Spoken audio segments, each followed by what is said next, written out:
antaa Jeremenkolle. Jeremenko jättää hyvin takaisin Naamolle. Naamo pääsee etenemään nyt pallon kanssa. Lähtee nyt Florian Krebs, jolla on kova laukaus. Se kova laukaus nähdään siinä. Sitten on Roman Jeremenko paikkaa. Koskinen pallo maaliin. Ja...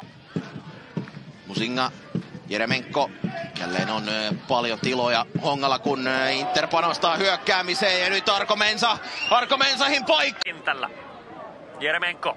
Hyvä syöttö viereen Kleesiolle, sitten uudestaan Jeremenko ja loistava syöttö Arko Mensah, vielä uusi paikka Arko.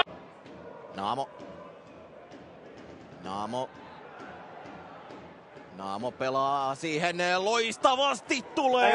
Där jobbar bort sig Mikko Sumusalo. Mensah in i mitten och bollen rinner igenom allihopa. Jeremenko spelar fantastiskt. Riistä Kaufman, Krebs, jolla on hyvä laukaus. Tällä kertaa syöttö oikealle, Jeremenko takaisin Krebsille ja pallopompi. Kuti, mutta vielä säästelee. Toki aika paljon ukkoa myös edessä. Jeremenko vielä takaisin Orty!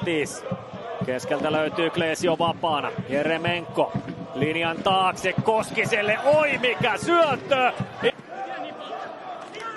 Laine, siis ikävästä 18 vuotta. Saarikivi välittömästi hyvin tulee. Koskinen, Arko Mensah. Loistava syöttö.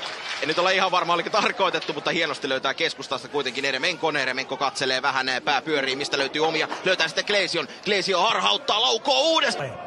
Krebs. Arko Mensah. Ja nyt on veto. Olisi voinut ajatella, että siitä... Pallon alle. Laine.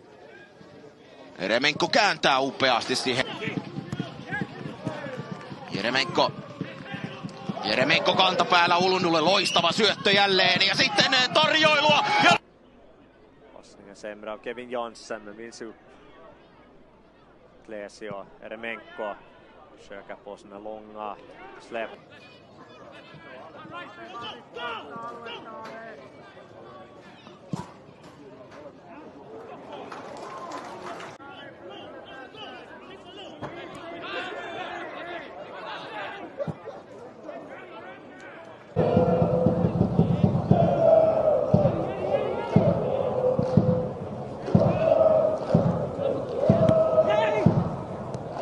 Первый квалификационный раунд Кубка УЕФА, и тогда швейцарцы выиграли со счетом 3-1. Все голы были забиты.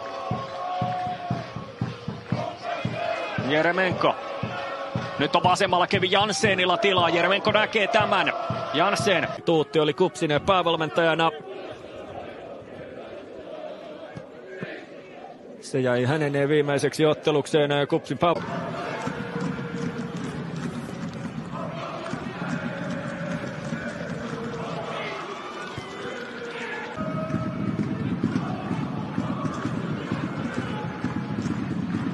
Jeremenko lähtee pitkällä puolen vaihdolla sitten.